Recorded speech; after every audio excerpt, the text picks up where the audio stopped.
Hello, Earthlings! I'm Imani. It's been a while. I am currently in Las Palmas de Gran Canaria, the Canary Islands, which is part of Spain, but I'm actually closer to Africa than I am Spain right now. So what I wanted to do today was just do a cute little Q&A, travel Q&A sesh, just because I wanted to make a sit-down video because I haven't done this in so long.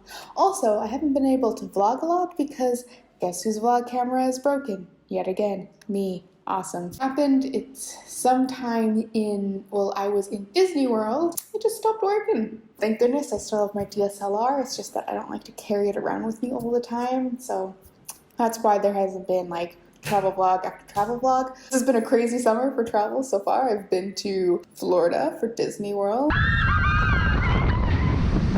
They really did that. She really did that. To New York, but you should have seen the video on that.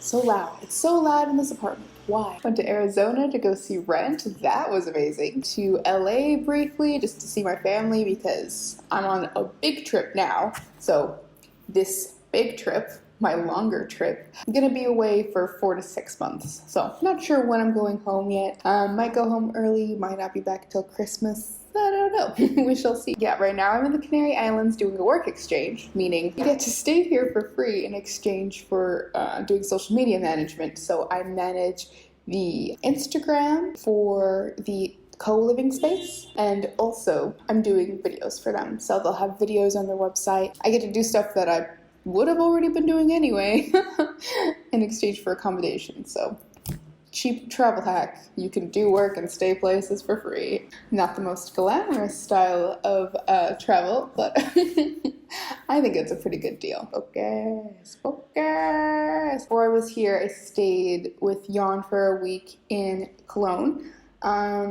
And it was just kind of chilling there because he let me stay in his apartment for free. And it was cheaper to stay there for a week than to fly from Sardinia, Italy, which is an island in Italy, to here. So that's where I was before the week in Cologne. I was in Sardinia and I was on a trip with his family. So it was like a family vacation and me. So every day we just went to the beach. It was awesome. There was a lot of Italian and German, but I did learn a lot.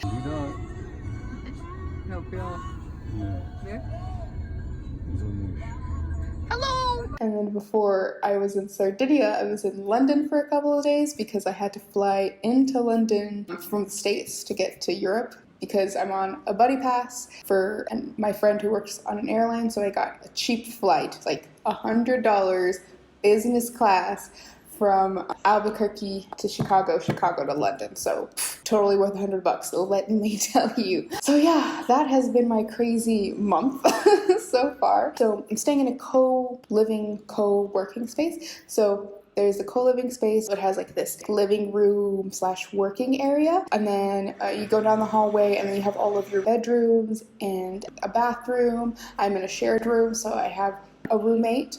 And then there's one other girl that can stay with us. There's 3 other private rooms, and then there's a kitchen, so then we share the kitchen. And also, a block down from this building is the co-working space, which we have access to. So co-working space is a place where people who work from home or that are digital nomads can go and do their work. So that's my cute little life update. Now let's get into your Q's and my A's. So I've had a couple of really good questions. So I just kind of asked on Instagram, do y'all have any travel questions? When are you coming to Germany? And not the shitty places in the south, but the one and only Hamburg. I was already in Germany. I was in Cologne. I would love to go to Hamburg. Pero, I don't know if I'll be able to go this trip. I might have to come back.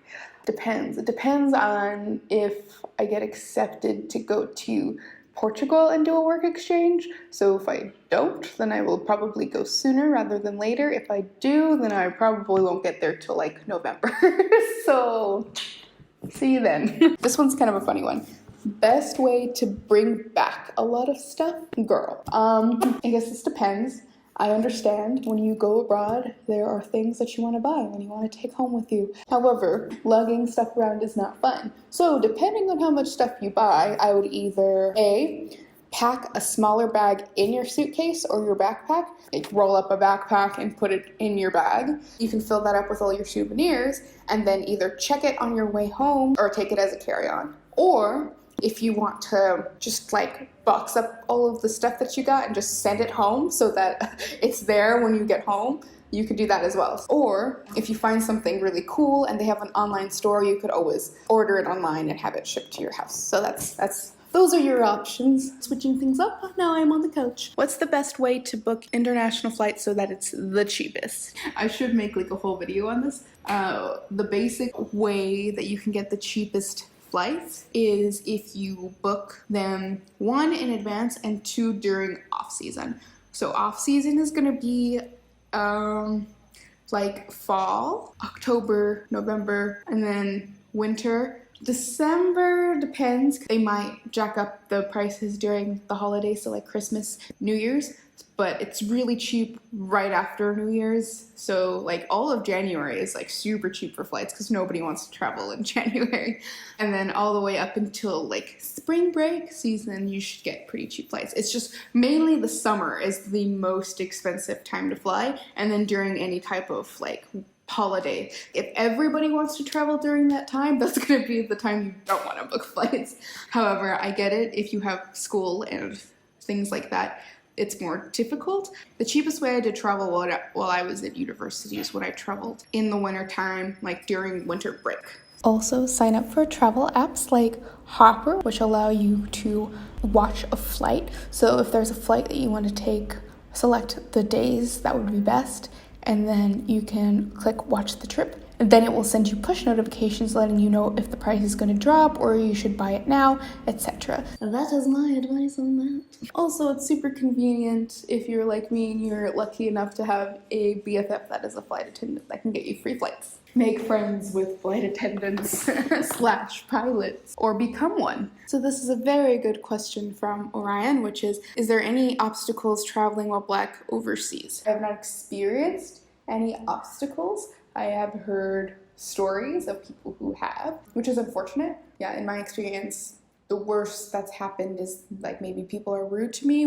I would think that they wouldn't be mean to somebody who looks different than me, but that's not any worse than I get in the States. Like, I've been called the N-word just walking down the street at home in Albuquerque, and that's never happened here. So they do call me Morena a lot, though. Guys who can't call me in Spain and are like, Morena, Morena. That's really not bad compared to what I could be dealing with. So yeah, no, I haven't had any major problems. What are some good travel tips for women traveling alone? Which I actually made a whole video about. I will link it up there. It'll pop up.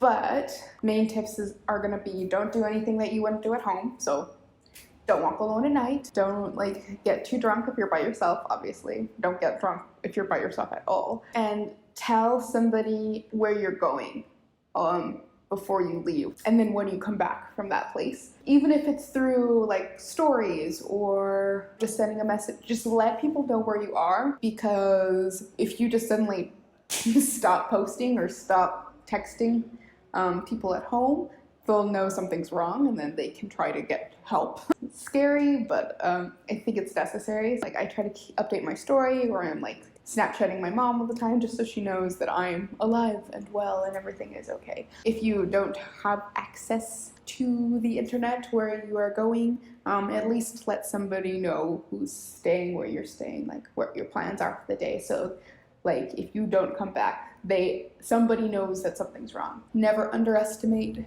pickpocketers. This is a tip for everyone, because they are very sneaky and very good at what they do. They are true professionals. Always have an eye on your belongings. I mean, I could talk about this all day long. Just basically be careful, think things through, and never do anything that you wouldn't do at home. Do research about where you're going as far as culture, because which may be appropriate for you to wear at home might not be appropriate to wear wherever you're going. And so you don't want to put yourself in a dangerous situation just based on, like what you're wearing. Also, just don't be afraid to travel by yourself. Obviously, it is safer to travel by yourself in some places than other places. Keep that in mind as well. And just know that even if you are traveling by yourself, it is very easy to meet people and very easy to make friends, especially being alone and being a gal pal. You're more approachable, so like people will just talk to you. Anyway, okay, thank you for watching this video. Please like it, subscribe to my channel so you can see all of my travel adventures. Hopefully I will post more vlogs. Let me know in the comments below if you have any more travel questions, inquiries, stories, or any of your own advice. Follow me on Instagram, tweeted, everything is at Monty Wanders, and I will see you guys in the next one. Bye.